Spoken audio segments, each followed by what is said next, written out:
वर्णन किया है कि सारे तीर्थों में जाकर दान करिए, सारे तीर्थों में जाकर पुण्य करिए, सारे तीर्थों में जाकर भजन करिए, सारे तीर्थों में जाकर नाम जाप करिए, सारे तीर्थों में जाकर दीपदान करिए, सारे तीर्थों में जाकर भगवान का भजन करिए, सारे तीर्थों में जाकर आप भगवान का स्मरण करिए। चाहे सारे तीर्थों में बैठकर आप कितना गुणगान करिए, उसका फल आपको मिलेगा, दुगना मिलेगा।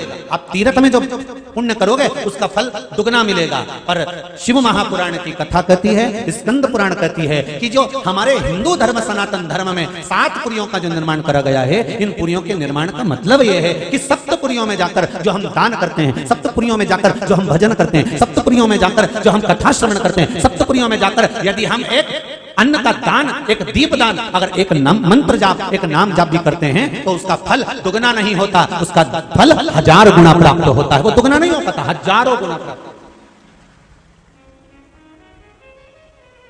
माया, काशी, अवंतिका, मथुरा, अवध, कांची, द्वारका आदि का जितनी पुरियों का हमारे यहाँ वर्णन सप्तपुरियों में करा गया। इनमें जो किया जाता है, इनमें जो भजन किया जाता है, इनमें जो नाम जाप किया जाता है, इनमें जो स्मरण किया जाता है, इनमें जो कीर्तन किया जाता है, उसका फल हजारों गुना। अब एक बात बहुत ध्यान रखना, जितने लोग भी हरिद्वार में आते हो, यदि टीवी पर कथा सुन रहे हो तो आने से पहले सावधान हो जाओ। हरिद्वार की धरा पर, उज्जैन की धरा पर, द्वारका की धरा पर, काशी की धरा पर जब भी जाना, एक बात याद रखना, जब तुम्हारे किए गए पुण्य का फल 1000 गुना हो जाता है तो इन पुरियों में तुम्हारे द्वारा किया गया पाप का फल लाखों गुना हो जाता है। पाप का फल भी लाखों। तो सावधान इंडिया, सावधान। यहां पर आने के बाद ना तो झूठ बोलो, ना छल करो, ना कपट, ना बेईमानी, ना प्रपंच, ना किसी को कष्ट करना, ना किसी को ताना देना, ना किसी को कष्ट देना। यहां आने के बाद हमारे मुख से जितना बन सके भगवान का नाम जाप करना है, जितना बन सके।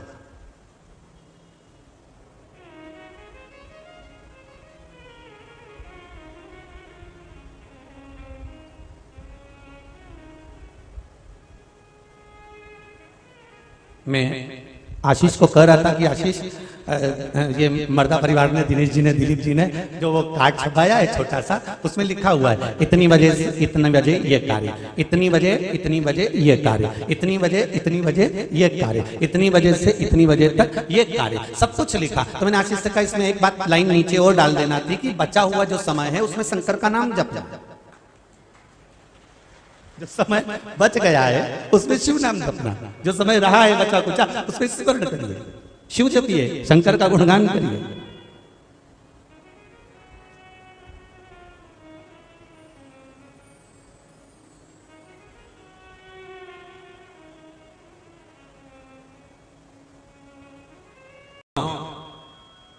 तुम अकेले अकेले गंगा नहा कर आ गए, हमको ले जाने में क्या दिक्कत थी तुमको?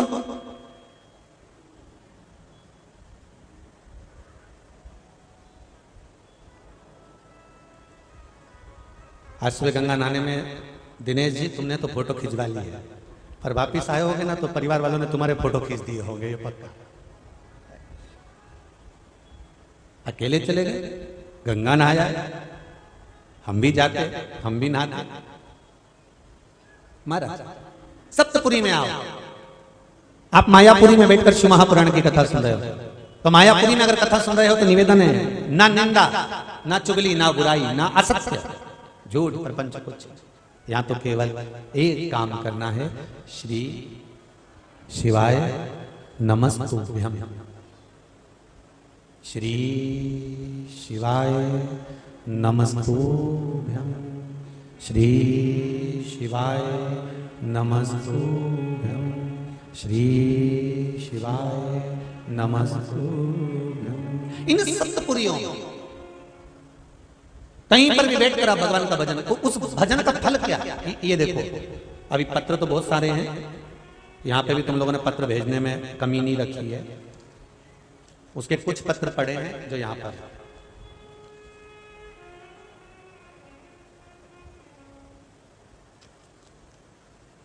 सुनील कुमार, सुभाष नगर, ज्वालापुर, हरिद्वार से हैं, कहीं बैठे हैं, आप ही हैं? दोनों हाथ हिला दो एक बार। हर हर महादेव। ये पत्र आपने लिखा है सुनील जी?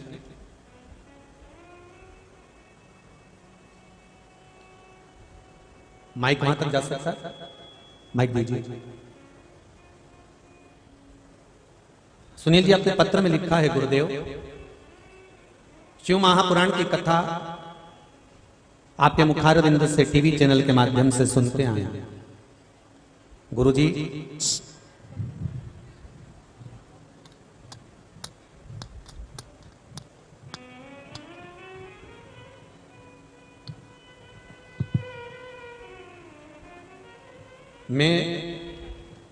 मेरी पत्नी मंदिर रोज जाते हैं। श्रावण मास का महीना था गुरुदेव। एक दिन मेरा पुत्र शौर्य प्रताप सिंह, जिसका मैंने फोटो लगाया है इस पत्र में, साथ आए शौर्य जी, आप ही हैं? शौर्य प्रताप सिंह मेरा पुत्र, मंदिर में इसके प्राण छूट गए थे। 20 मिनट तक शरीर में प्राण नहीं थे, शरीर पूरा सफेद हो गया था। पत्र में आपने लिखा है। जी गुरुदेव। खूब रोना धोना मच गया मंदिर के अंदर, पानी भी छीटा गया, सब कुछ करा गया, पर प्राण वापिस नहीं आए। जी गुरुदेव, एक महिला शिव भगवान की पूजन कर कर जल चढ़ा रही थी। उसके कानों में आवाज गया, शंकर जी पे चढ़ा हुआ जल हाथ में लेकर श्री शिवाय नमस्तुभ्यम कहकर बेटे के ऊपर जैसे ही डाला, मेरे बेटे ने वापस नेत्र खोल लिए। 20 मिनट बाद प्राण वापिस आ गया। जी गुरुदेव। सही है? जी गुरुदेव। श्री शिवाय नमस्तुभ्यम। श्री शिवाय नमस्तुभ्यम। सुनील जी, कहाँ रहते हैं आप? सर, सुभाष नगर में रहता हूँ गुरुदेव। सुभाष नगर में रहते हैं। कैसे हैं? बाबा देवादिदेव महादेव की कथा श्रवण करते हैं परिवार? जी गुरुदेव, 2 साल से कंटिन्यू शुरू कर रखी है जी कथा जी। सुननी। क्या कृपा करी बाबा ने?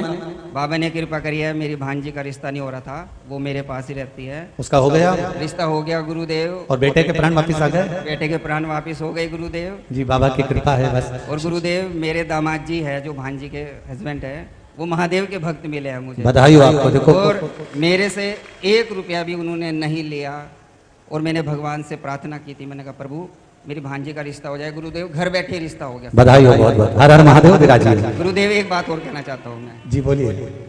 अब तो ये है स्थिति कि मैं रोज जल चढ़ाने जाता हूँ। अगर कोई दिक्कत परेशानी है ना, तो मैं महादेव से कहता हूँ कि हे प्रभु, मेरे गुरुदेव के वचन अगर सत्य है तो प्रभु मेरा ये काम हो जाए। गुरुदेव अपना भी काम हो जाता है। बधाई हो बहुत बहुत। हर हर महादेव। मेरे गुरुदेव की वाणी को सत्यता दी महादेव ने। प्रभु आपका कोटि कोटि हर धन्यवाद। हर महादेव। विराजी विराजी बेटे। हमें महादेव की भक्ति मिली गुरुदेव, आपका कोटि कोटि। श्री शिवाय। तो शिव की कृपा किसको कहते हैं? अकाल मृत्यु वो मरे जो काम करे चंडाल का, और काल उसका क्या बिगाड़े जो भक्त हो महा काल का। अगर शिव की आराधना करिए, शंकर की उपासना करिए, शिव भक्ति में अगर डूबे हो, तो जिस मंत्र को बार बार शिव महापुराण की कथा में कहा जाता है कि मंत्र सहज नहीं, सरल नहीं हो सकता।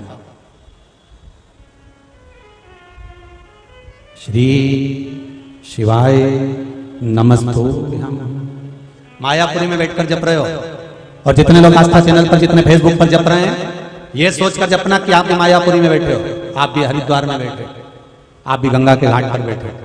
जितना फल यहां पर बैठकर श्रवण करने वालों को इस मंत्र का मिलेगा, उतना ही फल व्हाट्सएप, फेसबुक, यूट्यूब और आस्था चैनल पर जितने सुन रहे हो, अगर दिल लगा लिया तो यह पक्का है कि फल आपको प्राप्त जरूर हो जाएगा, छूटेगा नहीं।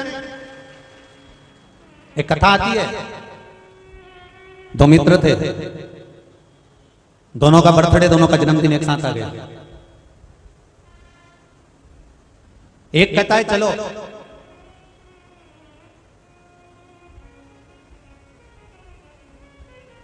चलकर नीलकंठेश्वर महादेव का दर्शन करेंगे, महाकाल का दर्शन करेंगे। दूसरा कहता है मैं अपना जन्मदिन महाकाल मंदिर में नहीं, नीलकंठेश्वर पर नहीं, मैं अपना जन्मदिन पार्टी मनाऊंगा, होटल बुक करूंगा, एंजॉय करूंगा, खूब मस्ती करूंगा और जन्मदिन मनाऊंगा। दोनों ने अपना अपना जन्मदिन मनाया। जो मंदिर जाने वाला था वो मंदिर चले गया, जो होटल जाने वाला था उसने होटल बुक कर लिया। मंदिर जाने वाला मंदिर की लाइन में लगा, खूब भीड़।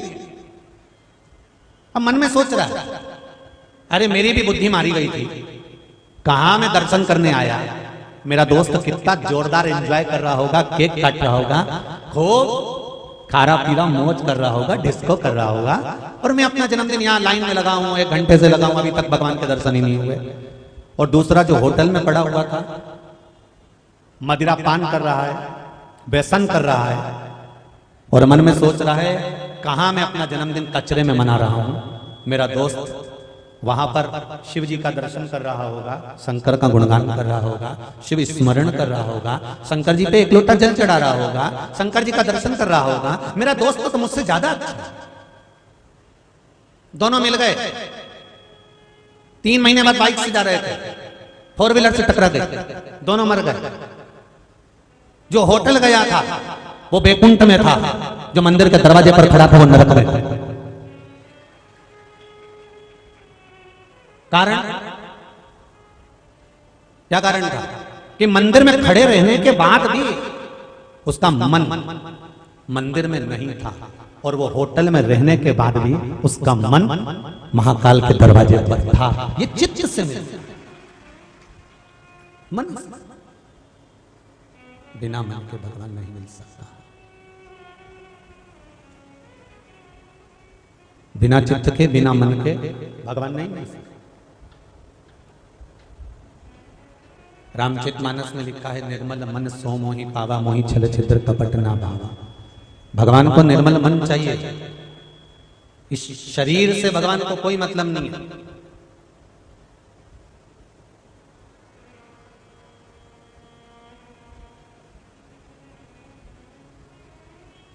अगर शरीर से भगवान प्रसन्न होता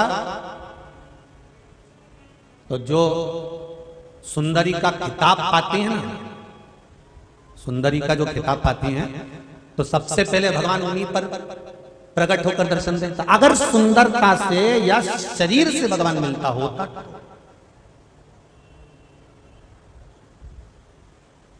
भगवान शरीर से कभी नहीं मिलता, भगवान शरीर से कभी प्राप्त नहीं होता। भगवान अगर मिलता है तो निर्मल मन सो मोहि पावा, मोहि छल छिद्र कपट ना भावा। भगवान केवल आपके हृदय चित्त से, आपके मन से। तो जितने लोग अगर बाहर बैठकर भी कथा सुन रहे हैं, कहीं टीवी के सामने कथा सुन रहे हो, फेसबुक पर सुन रहे हो, तो ये सोचना कि आप मायापुरी में कथा सुन रहे हो, तो आपका दिल मायापुरी। और कई लोग ऐसे भी हैं कि आ तो गए हरिद्वार, पहुंच तो गए मायापुरी में, उसके बाद भी मन घर पे ही लगा है। अलमारी में ताला लगा देना, चाबी पीछे रखी है और धीरे से पीछे का दरवाजा बंद कर देना, और घर से कोई भी जाए तो कैमरा चालू करके जाना। और सुनो, मेरी साड़ी ड्राई क्लीन पे पड़ी है, उठवा लेना, नहीं तो धो भी भूल जाए। और सुनो, वहां से ये सामान लेकर आ जाना। अब सोचिए जरा, बैठे कहाँ हूं मायापुरी में, बैठे कहाँ हूं हरिद्वार में, बैठे कहाँ हूं बद्रीनाथ में, केदारनाथ में, यमुनोत्री में, गंगोत्री में, और चित्त कहाँ लगा हुआ है घर में। और जो घर में है उसके पास में लोग आके पूछ रहे हैं, क्यों मम्मी नहीं दिख रही, क्यों माता जी नहीं दिख रही? तो बहू कह रही है वो तो हरिद्वार गई है। अच्छा, हाँ, मर्दा परिवार कथा करवा रहे हैं ना, तो सारे हैदराबाद से 100-150 लोग गए। अच्छा, हाँ, हमारी माता जी भी गई, हमारी काकी जी भी गई, हमारी बुआ जी भी गई है। अब जितने लोग उसके यहाँ जा रहे हैं तो वो कथा की बात कर रहे हैं, और तुम यहाँ बैठकर घर की बात कर रहे हैं। मेरी बहू तो ऐसी, मेरा छोरा तो ऐसा, मेरा पोता तो ऐसा। भगवान भी मन में सोचा, आई काय को, कौन ने बुलाया तेरे को यहाँ, क्यों आई, दिल तुम्हारा छोड़ी आई। चित्तवृत्ति यहां मायापुरी में आए हो ना, 7 दिन अगर मायापुरी में रुके हो ना, जहां जहां आप रुके हो, 7 दिन जहां रुके हो ना, बस अपने को एक बात याद रखना है कि 3 घंटे की कथा सुनना है, और कथा के साथ में जितना बन जाए गंगा जी के घाट पर बैठकर, क्योंकि मंदिर जाओ, दर्शन करो, पूजन करो, पुण्य करो, अर्चना करो, मना नहीं है, पर जितना बन जाए गंगा जी के घाट पर बैठकर श्री शिवाय नमस्तुभ्यम या पंचाक्षर मंत्र नमः शिवाय, षडाक्षर मंत्र, मैंने तेरे ही भरोसे ओ भोले, तेरे ही भरोसे हवा बिच उड़ती जावांगी, बाबा डोर हद तो छठी ना मैं कटी जावांगी। ये शिव के भरोसे।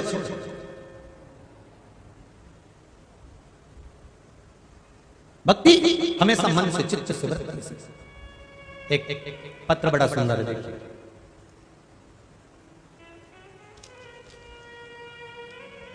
निर्मला देवी,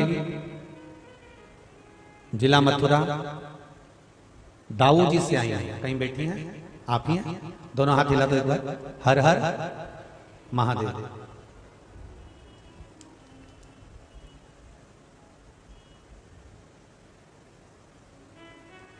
भोलेनाथ जी की ऐसी कृपा हुई है गुरुदेव, मेरे पति हार्ट के पेशेंट थे और फिर उनकी तबीयत ज्यादा खराब होती चली गई, खाने की प्रॉब्लम होने लगी, खाना बंद कर दिया। आगरा के डॉक्टरों के पास गई, श्रेष्ठ हॉस्पिटल में उनको दिखाया, उन्होंने कह दिया इनको कैंसर हो रहा है ट्यूमर के अंतर्गत। गुरुदेव भोले बाबा से प्रार्थना करी, क्योंकि सावन के महीने से आपकी शिव महापुराण की कथा सुन रहे हैं। बाबा से निवेदन करा, बाबा इतनी पोजीशन नहीं कि कोई इलाज करवा पाऊं। तब शहद वाला प्रयोग करना प्रारंभ करा। आपने लिखा है बहन, शहद वाला प्रयोग करना प्रारंभ करा। बाबा की कृपा हुई, मैंने फिर उस रिपोर्ट को ले जाकर आगरा की जयपुर के डॉक्टरों को दिखाया, मेरे रिश्तेदारों के साथ। और गुरुदेव मैं क्या वर्णन करूं, जब उनको जयपुर के डॉक्टरों को दिखाया गया, उनकी किडनी में भी तकलीफ बताई गई और भी वर्णन किया गया, तब गुरुदेव उनको ऑपरेशन के कक्ष में ले जाने के लिए तैयार किया गया।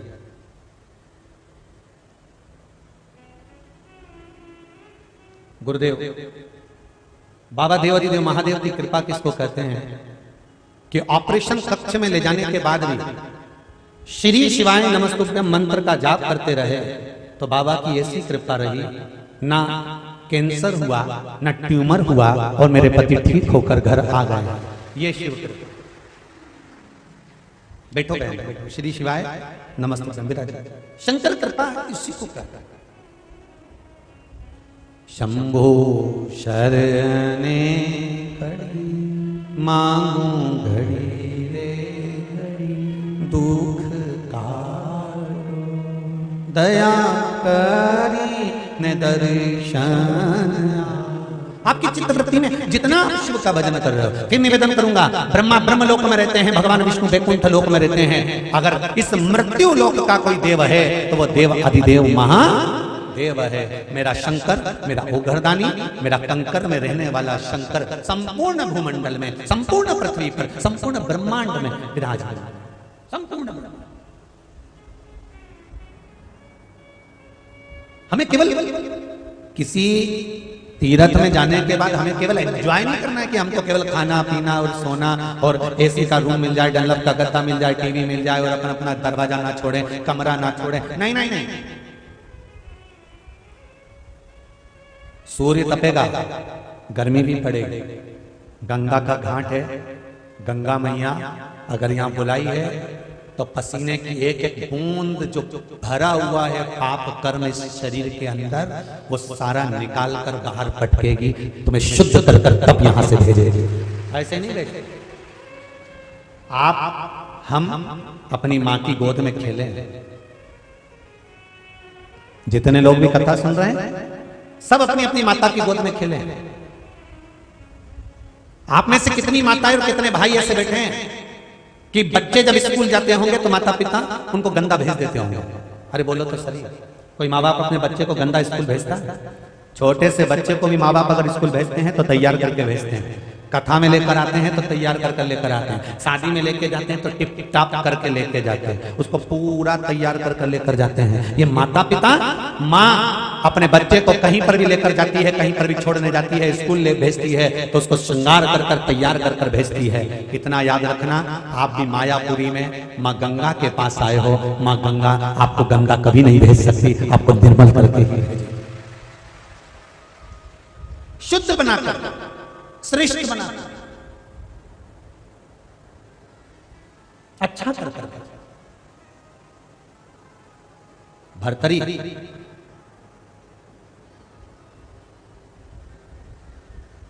अवंतिकापुरी में निवास है राजा भर्तरी का। और अवंतिकापुरी में राजा भर्तरी निवास कर रहे हैं। पत्नियों में एक पत्नी है, वो बड़ी सुंदर है,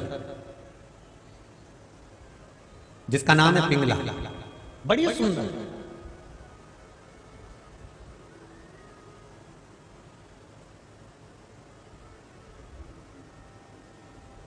राजा सबसे ज्यादा समय अपनी वो सबसे सुंदर रानी राजा भर्तरी वो पिंगला को देता था। पिंगला कहती कि यहां बैठ जाओ, राजा भर्तरी वहां बैठ जाता। पिंगला कहती एक काम कर दो, राजा भर्तरी वो काम कर देता। पिंगला कहती कि मुझे वहां जाना है, राजा भर्तरी रथ चलाने के लिए किसी सारथी को नहीं रखते थे। राजा भर्तरी जब पिंगला को लेकर जाना होता था तो खुद रथ चलाकर लेकर जाते थे। इतना स्नेह, इतना प्रेम राजा भर्तरी उस रानी से करते। सुंदर बहुत।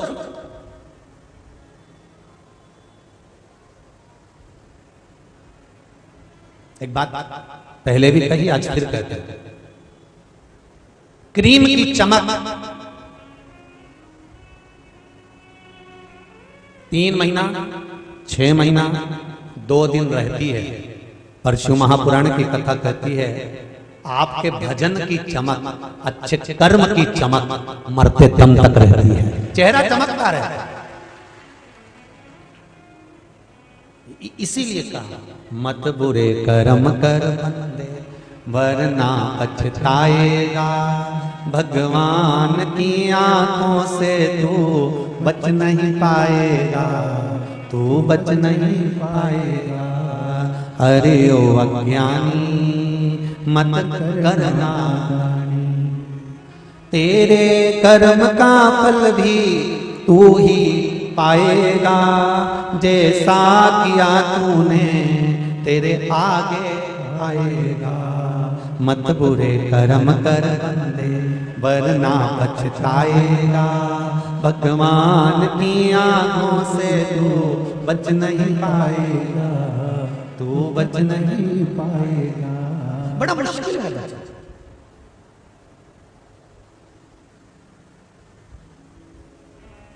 अभी कथा में कहा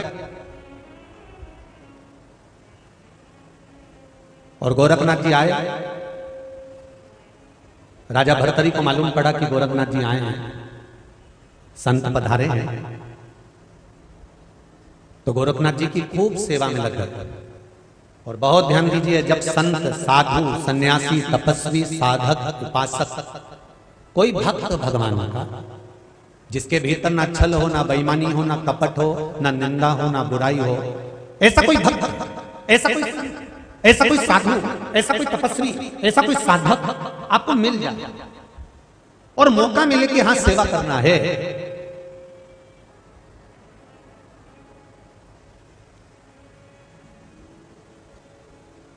कुछ अच्छे काम में करने का, सेवा करने का मौका मिल जाए, कर लो।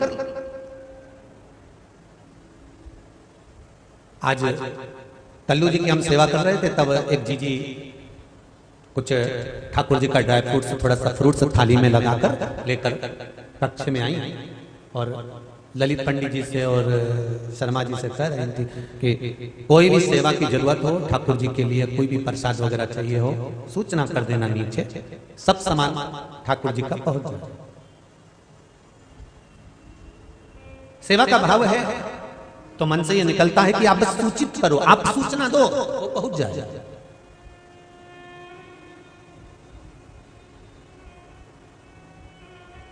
देखिए, ये मर्दा परिवार अगर हरिद्वार का रहने वाला होता ना, तो ये पक्का कहता हूं कि और विशाल आयोजन हो जाता।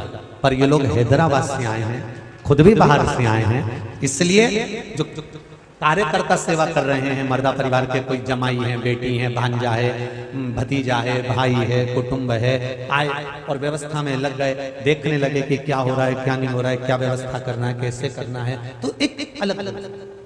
फिर भी कल हम दोपहर में जब पहुंचे, उस समय से लेकर अभी तक हम आशीष जी से पूछते रह रहे हैं कि व्यवस्था में लगे हैं सब। गुरुजी पूरा परिवार, बेटियां, भाभियां, भैया, भांजा, भतीजे सब लगे हुए हैं। कोई कुछ व्यवस्था, कोई कुछ व्यवस्था, कोई कुछ व्यवस्था, कहीं ना कहीं व्यवस्था में लगे।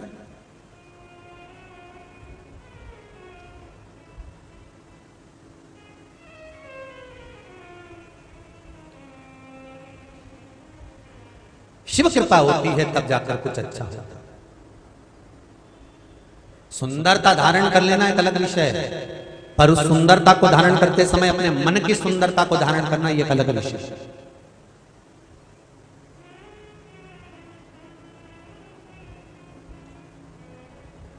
वो भजन की एक लाइन लोग गाते हैं कि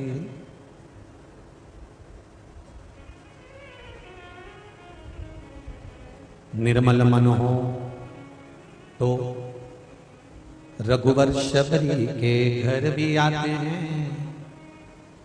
निर्मल मन हो तो भगवान छिलके भी खा जाते हैं। मन की निर्मलता होना चाहिए। भगवान कृष्ण जब विदुर जी के घर पर गए थे, केवल थोड़ी देर के लिए नहीं रुके थे, 2 रात्रि विदुर जी के घर पर मेरे भगवान कृष्ण रुके थे। और 2 रात्रि तक विदुर जी के घर में जब भगवान पहुंचे थे तो छिलके खाए थे, और जब भगवान कृष्ण विदुर जी के यहाँ रुके थे तो केवल रोटी और साधारण सी बथुआ की भाजी, केवल भाजी। ना तो विदुर जी की पत्नी ने लड्डू बनाया था, ना मैसूर पाक बनाया था, ना खोपरा पाक बनाया था, ना रबड़ी बनाई थी, ना खीर, ना हलवा, ना कोई बासुंदी। कुछ मीठा बनाया ही नहीं था। तो एक दिन भगवान कृष्ण के मुख से निकल गया और भगवान कृष्ण ने कहा तुरंत विदुरानी से, काकी जी मैं 2 दिन से यहां पर हूं, मुझे एक दिन में मीठा खाने को नहीं मिला, आपने मीठा नहीं बनाया। तो विदुरानी ने कहा ये जो बैठी हैं माता कुंती, आपकी बुआ, मैंने इनसे पूछा था क्या कृष्ण को मीठा प्रिय नहीं है? तब माता कुंती ने कहा था कृष्ण को तो मीठा प्रिय है, पर मेरे पांडव और कौरवों का आज वंश मिट रहा है, ये देखकर मुझे प्रसन्नता नहीं है, इसलिए मैंने मीठा बनाने की मना कर दी थी। तब भगवान कृष्ण ने कहा बुआ जी आपने तो मना कर दी कि मीठा मत बनाओ, पर आपको मालूम नहीं है आपका भतीजा बिना मीठा के नहीं रह सकता, तो थोड़ा तो मीठा चाहिए ना। तो कृष्ण, कौरव और पांडवों का वंश मिट रहा है, पूरे कौरव समाप्त हो रहे हैं और तुम मीठा खा ले। भगवान कृष्ण कहते हैं बुआ जी जन्म, मरण और परण, डॉक्टर भले कह दे कि इतनी तारीख तक डिलीवरी हो जाएगी, पर जब तक वहां से नहीं छूटेगा तब तक जन्म नहीं होगा। किसी ने कह दिया अंतिम सांसें चल रही है घर ले जाओ, मालूम पड़े 1-2 साल और निकाल दिया। पत्रिका देखकर कहा था इसकी तो बहुत लंबी उम्र है, मालूम पड़े मरण परण। सारी दुनिया में लड़के देख लिए, सारी दुनिया में लड़कियां देख ली, पर शादी पक्की नहीं हुई, मालूम पड़ा नजदीक की नजदीक रिश्तेदारी में रिश्तेदारी हो गई, पर शादी। भगवान कृष्ण कहते हैं बुआ जन्म, मरण, परण ये 3 चीज तो भगवान कृष्ण कहते हैं ये परमात्मा के हाथ में, भगवान के हाथ में, और तुम कहती हो कि लड्डू खाओगे, क्या मेरे जहां कौरव और पांडवों का वंश मिट रहा है और तुम लड्डू खा लोगे? भगवान कहते हैं जन्म, मरण, परण ये 3 परमात्मा के हाथ में है बुआ, ये अपने हाथ में नहीं है, इसलिए आप तो अपना कर्म किए जाओ, स्मरण किए जाओ, फल की इच्छा उस पर छोड़े जाओ। तुम्हें मीठे बनाने में कोई दिक्कत नहीं थी, और आप कहते हो कि मीठा नहीं बनाया। भगवान ने पहला गासा रोटी का तोड़ा, सब्जी में लगाया, हाथ में लड्डू बन गया, और लड्डू जब भगवान ने खाया तो बुआ जी को दिया। बुआ ये कर्म का लड्डू है, व्यक्ति को आज नहीं तो कल मिलेगा, पर मिलेगा जरूर, प्राप्त जरूर होगा। ये कर्म का लड्डू आपको मिलेगा, इसीलिए कहा, इसीलिए मत बुरे कर्म कर बंदे वरना पछताएगा, भगवान की आंखों से तू बच नहीं पाएगा, तू बच नहीं पाएगा। यहाँ तो लिखा रहता है आप कैमरे की निगाह में, पर दुनिया वालों को ये नहीं मालूम तू पैदा हुआ था तो एक सिम अंदर फिट करके भेजी उस परमात्मा ने। तू कहाँ जा रहा है उसको मालूम है, क्या कर रहा है उसको मालूम है, क्या खा रहा है उसको मालूम है, क्या गा रहा है उसको मालूम है। प्रत्येक मनुष्य के शरीर में जब परमात्मा जन्म देता है तो एक सिम अलग से फिट करके भेज देता है कि तेरे उसमें उस सिम में पूरा डाटा रहता है तुम्हारे कर्म का। ऊपर जाते से ही कंप्यूटर में फंसाते हैं लैपटॉप में और हिसाब बना कर दे देते हैं कि इसने इतना पाप करा, इतना पुण्य करा, इतना सत्कर्म करा, इतना भजन किया, इतना कीर्तन करा, इतना नाम जाप किया, तुरंत डाटा सामने।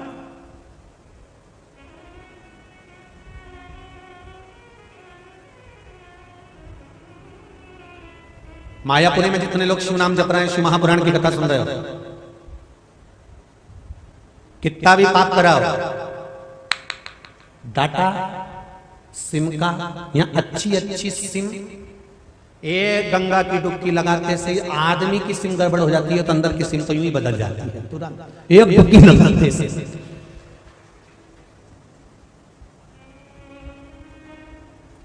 जैसे गंगा जी में पांव रखो ना तो इतना ठंडा पानी, इतना ठंडा, इतना ठंडा, सोच के आई थी मैं तो 100 डुबकी लगाऊंगी, 100। मालूम पड़े एक ही में ऐसे बाहर निकल, बाहर निकल, तो घर के लोग के 100 लगा रेंदे दादा ऊपर चली जाऊंगी, मुझे क्यों दिनेश जी सही है?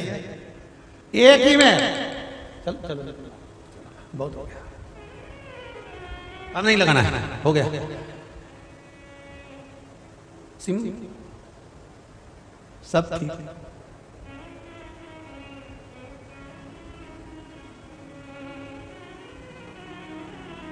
सब श्रेष्ठ, सब आनंद।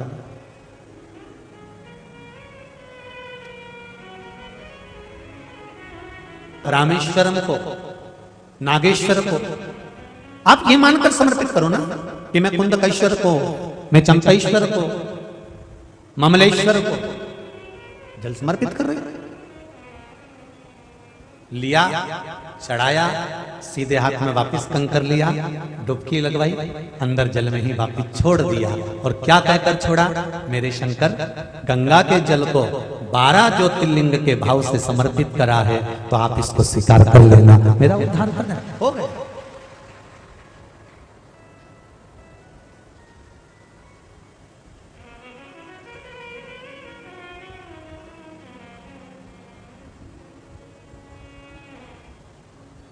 आप दिल से उसको पुकारो, नमन करो, हृदय चित्त से। जिस चीज की तलब होती है ना वो चीज मिलती है, पक्का है। दिल में जिसकी तलब होगी,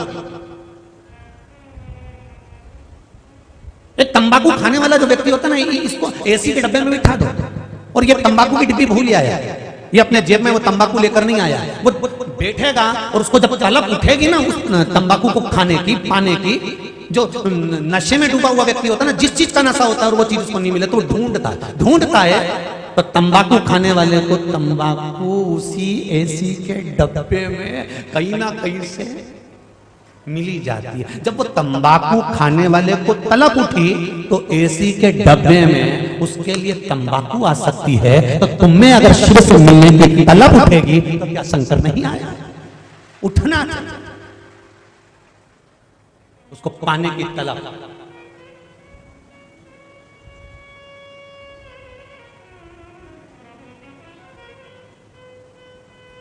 अरे यहां तक कहूंगा, जंगल में बारात जाती है, जंगल में बारात, और आधी रात को 10 बजे पहुंची है,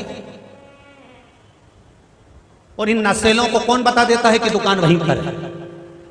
जरा सोचो, आधी रात को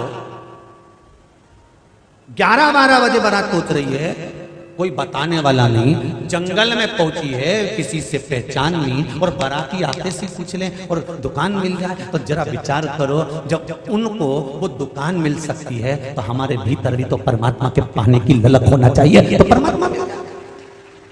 अगर ललक ही नहीं होगी, इतने पत्र हैं, एक से बढ़कर एक पत्र लिखा है आप लोगों ने, और अपने हृदय का अनुभव लिखा है। हम इसको पत्र नहीं कहते, हम इसको कहते हैं कि बाबा ने जो आपको आकर दर्शन दिया, हाजिरी दी है, मेरे शंकर भगवान ने जो आपके सम्मुख में आपकी दुख की घड़ी में जो आपने उपाय करा, मंत्र का जाप करा, उसका जो फल मिला है आपने वो दिल से लिखा है, पत्र नहीं है। ये बाबा का पृथ्वी पर होने का हस्ताक्षर है कि मैं हूं, इसलिए संसार चल रहा है, मैं हूं।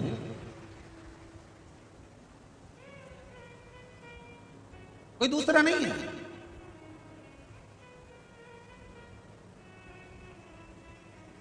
पिंगला गोरखनाथ जी की सेवा में गई, आज अपने पति के साथ गई है, राजा भर्तरी के साथ। और राजा भर्तरी ने देखा कि मन नहीं है पिंगला का, पर आज गोरखनाथ जी प्रसन्न होकर गोरखनाथ जी ने एक झोली में से फल निकाला, वो फल निकालकर राजा भर्तरी को दिया और भर्तरी को फल देकर कहा कि भर्तरी ने जब फल मिला तो भर्तरी से कहा, सुनो राजा भर्तरी, आप बहुत अच्छे राजा हो, खूब सेवा करते हो, खूब चाकरी करते हो, संतों की खूब देखरेख करते हो राजा भर्तरी, सुनो मैं तुमको ये फल दे रहा हूं, मैं तुमको ये फल दे रहा हूं और आपको ही मैं ये फल दे रहा हूं। इस फल को अगर आप खा लोगे अंतिम समय तक भी बूढ़े नहीं होगे, जवान की जवान बने रहोगे, सुंदर की सुंदर बने रहोगे। लो ये फल। राजा भर्तरी ने सोचा इतना सुंदर फल मिला है, मैं जवान बने रहूंगा, बूढ़ा ही नहीं होगा। तो राजा भर्तरी, अब पति को अगर कोई अच्छी चीज मिलती है, अच्छा गिफ्ट मिलता है, ऑफिस गया था बहुत अच्छी चीज मिली, किसको लाकर देगा? बोलो री जी हो जरा अच्छे से बोलो, किसको लाकर देगा? बहुत अच्छी चीज मिल गई, बहुत अच्छा गिफ्ट मिल गया, बहुत अच्छी सामग्री मिल गई, बहुत अच्छा सामान मिल गया। घर में 4 पुत्र हैं, 4 बेटियां हैं, जिसके प्रति उसका लगाव होगा, जिसके प्रति उसका स्नेह होगा, पत्नी है जिसके प्रति उसका बहुत प्रेम होगा, वो उसी को देगा।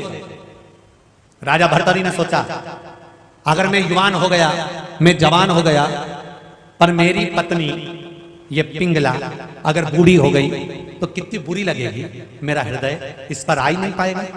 और मैं जवान होकर क्या करूंगा? इस पिंगला को जवान होना चाहिए, अंतिम अवस्था तक ये पिंगला सुंदर दिखना चाहिए।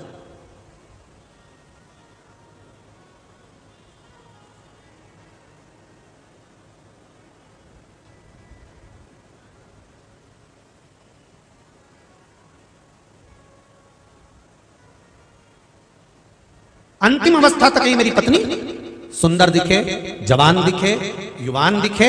उसने ये विचार कर लिया कि एक काम करता हूं, ये फल अपनी धर्म पत्नी पिंगला को दे देता हूं। और पिंगला को वो फल दे दिया और पिंगला से कहा, सुनो इस फल को तुम खाओगी, जवान हो जाओगी, युवान दिखोगी, बूढ़ी नहीं हो सकती, लो ये फल।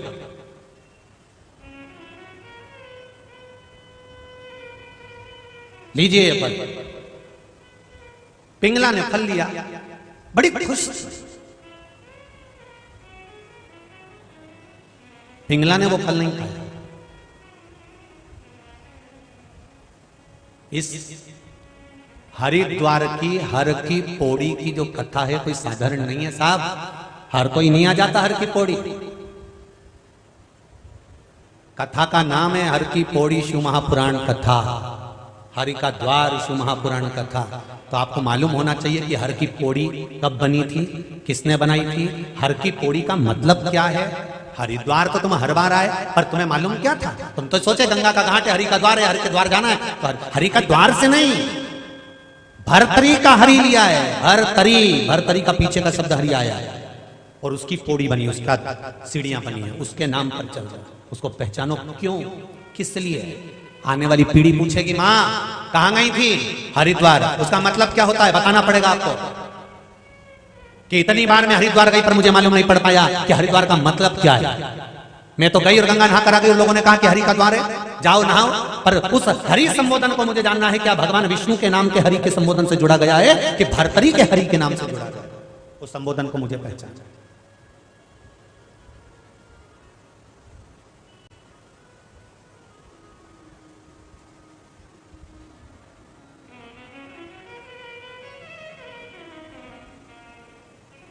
लोग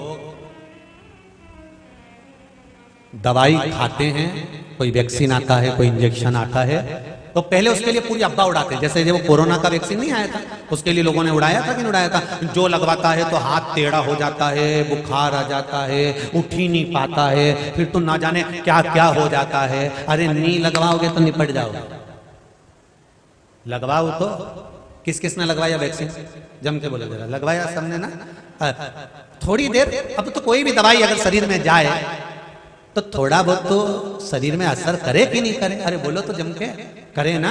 अपन रोटी भी खाएं तो शरीर में असर करे, खाते से ही।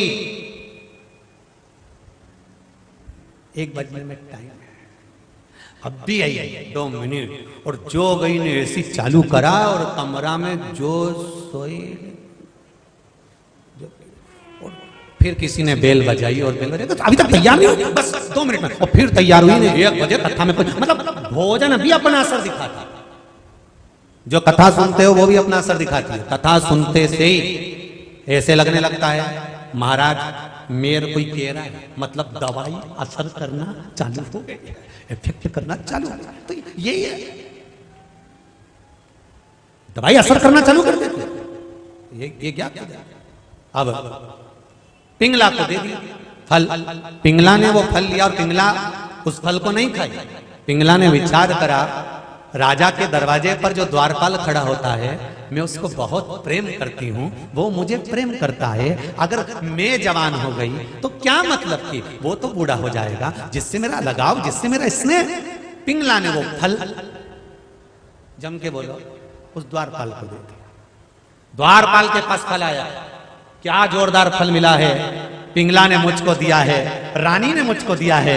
मेरे स्वरूप को देखकर अब मैं कभी बूढ़ा नहीं होऊंगा, इस फल को खा लूंगा। तो उस द्वारपाल को दिया, पर वो द्वारपाल एक वेश्या को चाहता था।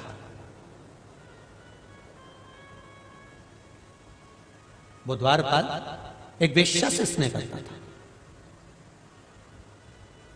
फल आया द्वारपाल के पास, फल द्वारपाल के पास से वो वेश्या के पास पहुंच गया।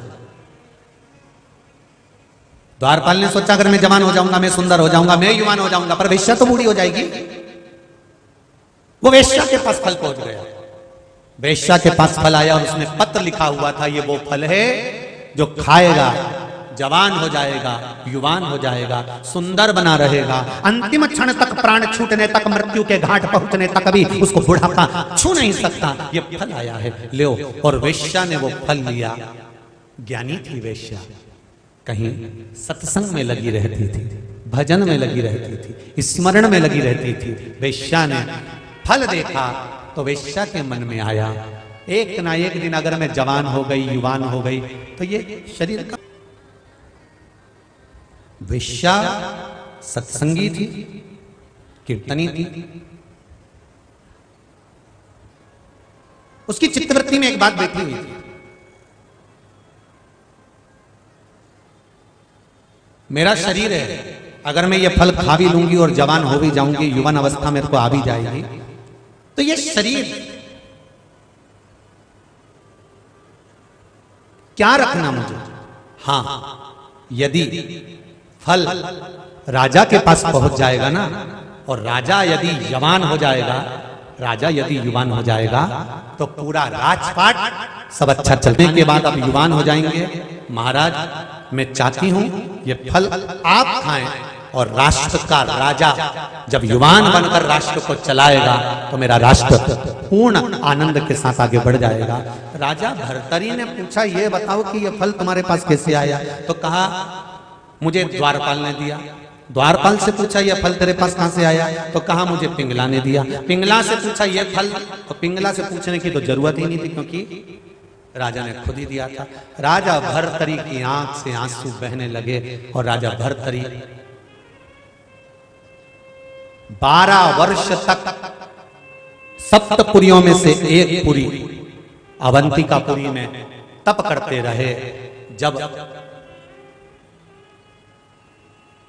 वो पिंगला राजा भर्तरी के सामने दिखने लगी, तब राजा भर्तरी ने विचार करा कि अब इसको कहां लेके जाऊं, इस शरीर को। तब राजा भर्तरी मां गंगा के घाट इस मायापुरी में आए, और इस गंगा के घाट पर एक शिखर में, एक पर्वत में, कंदरा के अंदर तप करने बैठ गए। तप करते करते राजा भर्तरी को समय निकल गया। राजा भर्तरी के प्राण छूट गए। विक्रमादित्य का राज्य था। राजा विक्रमादित्य को मालूम पड़ा कि मेरा भाई भर्तरी चला गया है। जिस गुफा में बैठकर राजा भर्तरी ने तप करा, उस भर्तरी की गुफा से लेकर गंगा के घाट पर रोज भर्तरी नहाने आते थे। तो वहां से वहां तक की पौड़ी बनाई गई और सीढ़ी बनाई गई। उसी पौड़ी को भर्तरी की गुफा तक लिया गया। भर्तरी के आखिरी में आता है हरि। आप बोलकर देखिए भर्तरी, तो आखिरी में आता है हरि और पौड़ी बनाई गई, तो इसका नाम हर की पौड़ी रखा गया। ये वो हर की जहां गंगा के घाट पर राजा भर्तरी ने बैठकर भगवत स्मरण करा, ये हर की। ऐसी पुनीत चिन्मयानंद जी बापू आपके मुखाग्रविंद से मर्दा परिवार के लिए और आप सब जो आए हैं उनके लिए शुभाशीष लेते हैं। उसके बाद कथा की ओर फिर आगे बढ़ेंगे। मैं सूचना दूं, माइक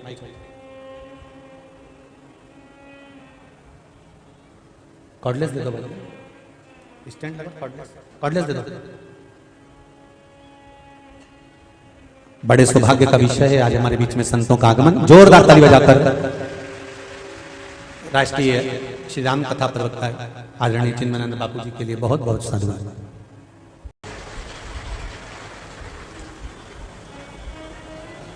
और एक शब्द उन्होंने कहा था, सियोर आए तब बाबूजी का एक शब्द था कि गुरुजी या तो कथा जीते जी हो जाए, नहीं तो मेरे जाने के बाद करना तुमको ही है। तो उग्रेश्वर बाबा की धरा पर बाबूजी का ये मन था कि कथा हो और गंगा के घाट पर हो। तो हमने एक ही बात बाबूजी को कही थी, आज फिर कह रहे हैं कि कथा अगर मन में आ गई है तो मेरा देव अधिदेव महादेव मरने के बाद नहीं, जीते जी ही इसको करा कर माना।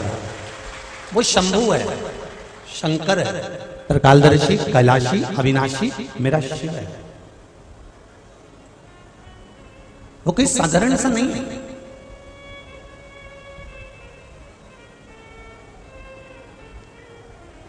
अरे किस्मत वाले हो आप और हम,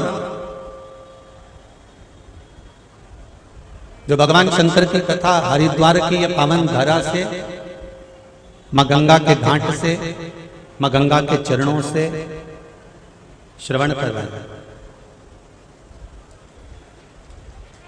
दुनिया के लोग जब ऊपर चले जाते हैं तब लोटे में भरा के यहां आते हैं, जब चले जाते हैं तब लोटे में भरा कर यहां आते हैं, तब जाकर जीवन का कोई सुख हमारे जीवन में प्राप्त होता है।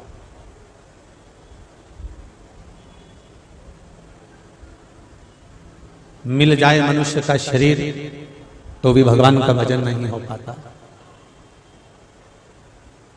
और अगर मनुष्य का शरीर मिल भी गया, प्राप्त मान लो हो गया, और अच्छा शरीर भी अगर मिल गया है तो भी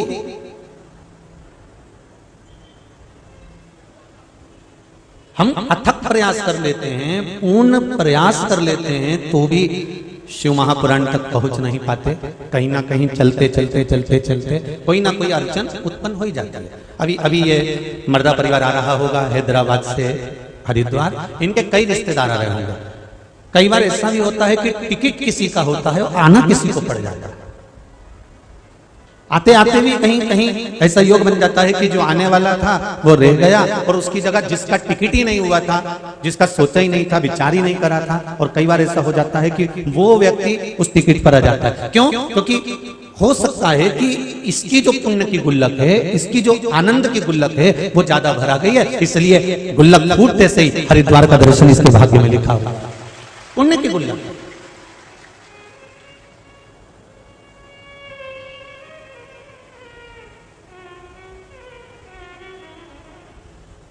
अरे तेरा ही दिया मैंने, खाया पिया है, तेरा शुक्रिया है, तेरा शुक्रिया है। मुझे भोले बाबा ने बहुत दे दिया है, तेरा शुक्रिया है, तेरा शुक्रिया है। ये बिना शिव के मिलना, शंकर की भक्ति के बिना कुछ प्राप्त होना, शिव के स्मरण बिना कुछ प्राप्त होना, ये बहुत कठिन है।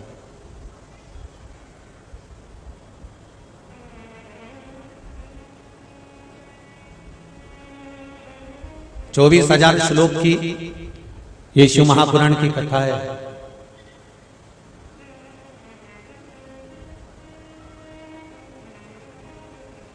और 24,000 श्लोक में से पूरी शिव महापुराण की कथा संपूर्ण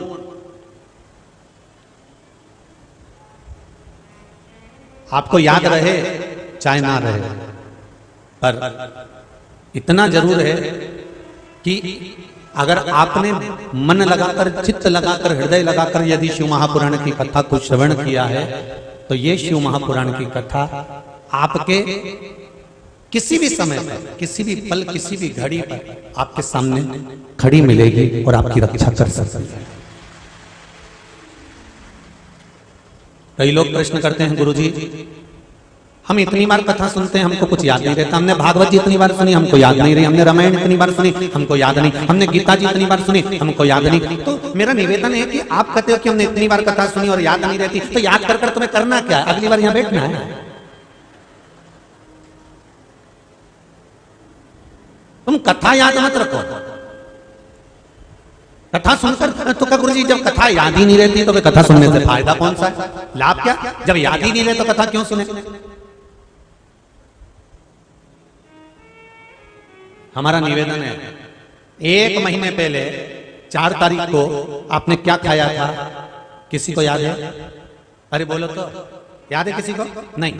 2 महीने पहले 6 तारीख को आपने क्या खाया था? आपको याद है? याद है किसी को? नहीं। 3 महीने पहले 9 तारीख को आपने क्या खाया था भोजन में? आपको याद है? नहीं। जब 1 महीने पहले क्या खाया था, 2 महीने पहले क्या खाया था, 3 महीने पहले क्या खाया था, आपको याद नहीं है। पर जो आपने खाया था वो आपके शरीर में रक्त बनकर आज तक चल रहा है। उसी तरह शिव महापुराण की कथा है, भले याद नहीं रहे पर अंतिम समय तक इस हृदय और चित्त के साथ निरंतर चलती रहती है।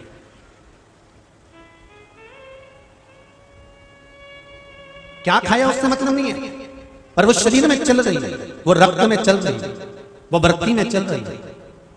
कथा सुनी आपने, भले याद नहीं है, पर आपकी हृदय चित्त में, आपके रोम रोम में 3.5 करोड़ रोम छिद्र ये मनुष्य के शरीर पर बने हुए हैं। एक एक रोम छिद्र में जब शिव महापुराण का तात्विक सुख पहुंच जाता है, शिव महापुराण की कथा जब एक रोम रोम में पहुंच जाती है तो तब ये अंतिम समय में जब प्राण छूटने का समय होता है, अंतिम जब समय होता है, तब उस समय पर ये हमारा सुना हुआ शिव महापुराण की कथा, हमारे द्वारा श्रवण करी गई राम कथा, हमारे द्वारा श्रवण करी गई कृष्ण कथा, हमारे द्वारा श्रवण करा गया भगवान का भजन, ये अंतिम समय में काम आता। फिर निवेदन करूंगा, आपकी डिग्रियां, आप डॉक्टर हो, आप इंजीनियर हो, आप कलेक्टर हो, आप एसपी हो, डीएसपी हो, आप मंत्री हो, संतरी हो, जो भी आपके पास में पद है, आपकी पढ़ाई की डिग्रियां केवल यही काम आती है। वहां तो केवल ये शिव महापुराण और राम कथा ही काम आती है। ये डिग्रियों के बल पर आपको यहाँ कुर्सी मिल सकती है, ये डिग्रियों के बल पर आपको यहाँ प्रतिष्ठा मिल सकती है, ये डिग्रियों के बल पर तुम्हें यहाँ सम्मान मिल सकता है, ये डिग्रियों के बल पर तुम्हारे को यहाँ आदर मिल सकता है, ये डिग्रियों के बल पर तुम्हें यहाँ मान और प्रतिष्ठा, यश और वैभव सब कुछ मिल सकता है। पर इन डिग्रियों के बल पर तुम्हें वहां कुछ नहीं मिलेगा। वहां पर एक ही डिग्री चलती है, क्या तुमने किसी भूखे को भोजन कराया है, किसी प्यासे को पानी पिलाया है, किसी गरीबड़े को, पथिक को तुमने किसी वृक्ष की छांव करी है, किसी के लिए तुमने 1 गिलास जल भर कर दिया है? कहीं शिव महापुराण की कथा हो रही हो, राम कथा हो रही हो, वहां तुमने क्या बुआरी काढ़ी है? कहीं तुमने भगवान की सेवा में, वृद्धजन की सेवा में, बुजुर्ग की सेवा में, घर के माता पिता की सेवा में, घर के जो बड़े होते हैं, बयो होते हैं, चाहे वो जेठ हो, जेठानी हो, ननंद हो, नंदोई हो, सास हो, ससुर हो, माता हो, पिता हो, काका हो, काकी हो, घर के बुजुर्ग जितने हैं, क्या उनकी सेवा में आपने अगर कुछ थोड़ा सा समर्पण किया है तो ये सारा आपका किया गया पुण्य की डिग्री वहां काम आती है। दिनेश जी और दिलीप जी, आपको कि आपके दोनों की धर्म पत्नियों को भी धन्यवाद दूंगा और सारे परिवार को धन्यवाद दूंगा जिन्होंने आगे बढ़कर अपनी बहनों के साथ में, पूरे परिवार के साथ में, पूरे कुल के साथ में इस कथा को कि पिताजी का मन है, माताजी का मन है, माँ और बाप का एक मन और चित्त वृत्ति, बस यही तो है। पूर्व समय के श्रवण कुमार माता पिता को कंधे पर तीरथ कराने ले गए थे। आज का बेटा अगर माता पिता कहें और बेटा अगर उनके कहे हुए वचन को निभा ले तो समझ लो श्रवण कुमार से कम नहीं है। इतना भी कर लेते हैं।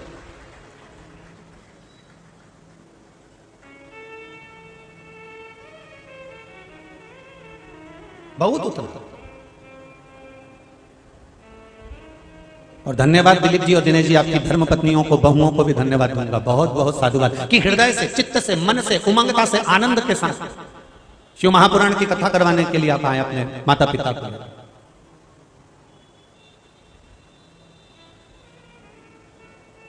आज के जमाने के बच्चे से कह देते हैं ना, ए छोरा, अरे ओ छोरा, सुन तो कथा करवाना है, तो इतने में छोरा कह देता है शरीर चल नहीं रहा, कथा करवा के क्या करोगे।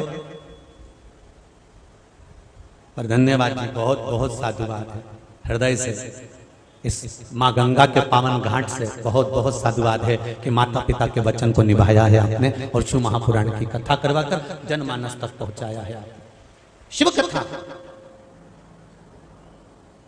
शंकर का अनुमोदन,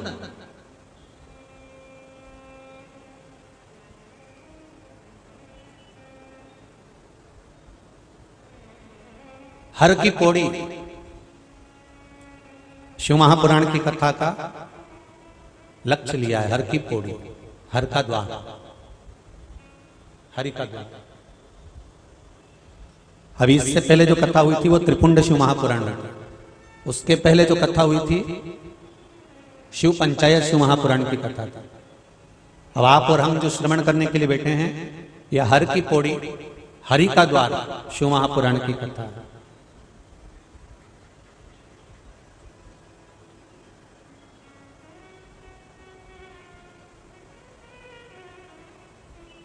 हर की पौड़ी का मतलब क्या है?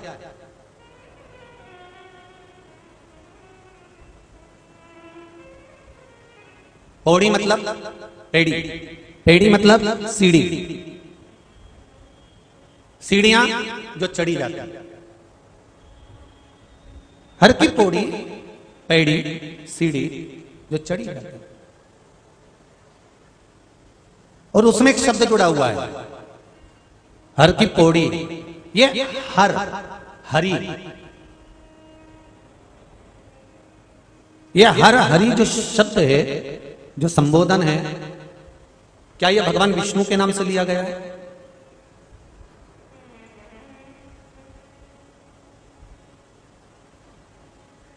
क्या भगवान नारायण के नाम से इस हरि पौड़ी का नाम जोड़ा गया है?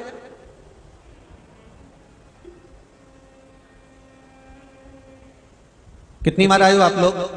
जितने मेहमान लोग आए हैं हैदराबाद से वो भी बताएं, और जितने लोग यहाँ कथा सुनने आए वो भी बताएं। कितनी कितनी बार आ गए? उंगली के सारे से बता दो। कोई 4 बार, कोई 3 बार, कोई 2 बार, कोई 10 बार, कोई अनगिनत बार, ना जाने कितनी कितनी बार आए होगे यहाँ पर। तो हरि की पौड़ी का मतलब क्या है? क्या हरि की पौड़ी मतलब भगवान विष्णु को हरि कहा गया और हरि की पौड़ी मतलब हरि का द्वार है? सही है क्या? बोलते जाओ जरा जल्दी। हरि का संबोधन केवल भगवान विष्णु से नहीं लिया गया।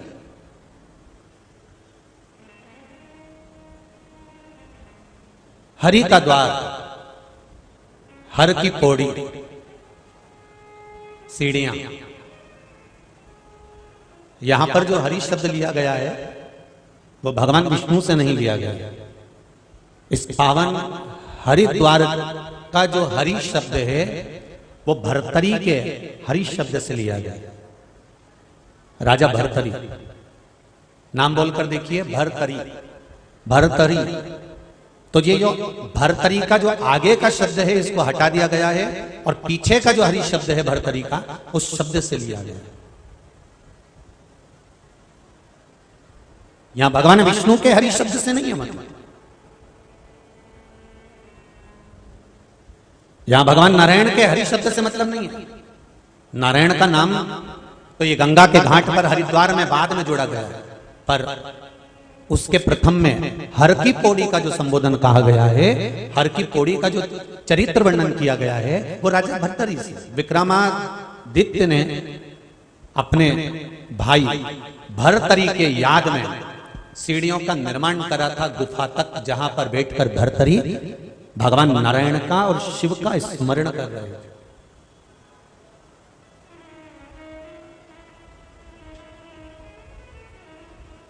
जहां पर भगवान विष्णु का स्मरण कर रहे हैं, भगवान गोरखनाथ जी का स्मरण कर रहे हैं, भगवान शिव का स्मरण कर रहे हैं। बड़ा सुंदर संवाद है महाराज। राजा भर्तरी उज्जैनी में निवास,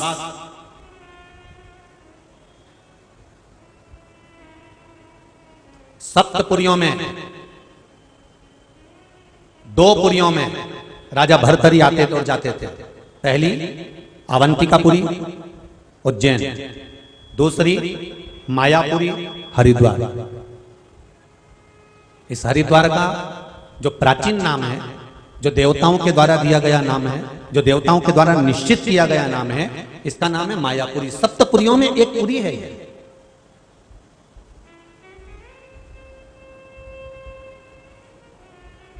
मथुरा, अयोध्या, द्वारका ये पुरियों में निर्मित है।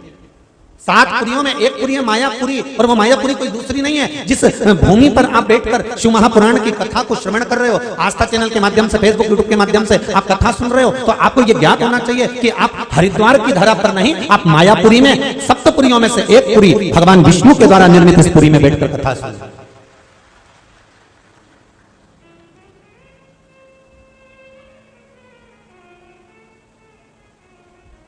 और क्या मतलब होता है पुरी का? क्यों कहा जाता है अवंतिकापुरी जाइए, मथुरापुरी जाइए, मायापुरी जाइए, द्वारकापुरी जाइए, कांचीपुरी जाइए, जगन्नाथपुरी जाइए? इन पुरी का मतलब क्या है?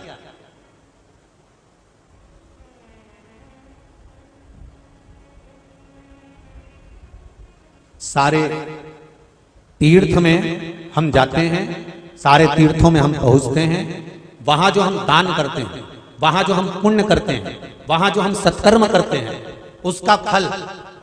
और स्कंद पुराण अगर आप लोगों ने सुनी हो तो, अगर नहीं भी सुनी हो तो फेसबुक यूट्यूब पर डली होगी।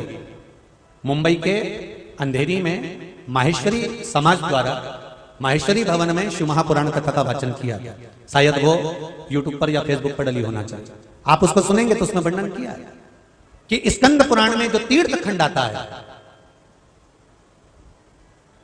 पुरियों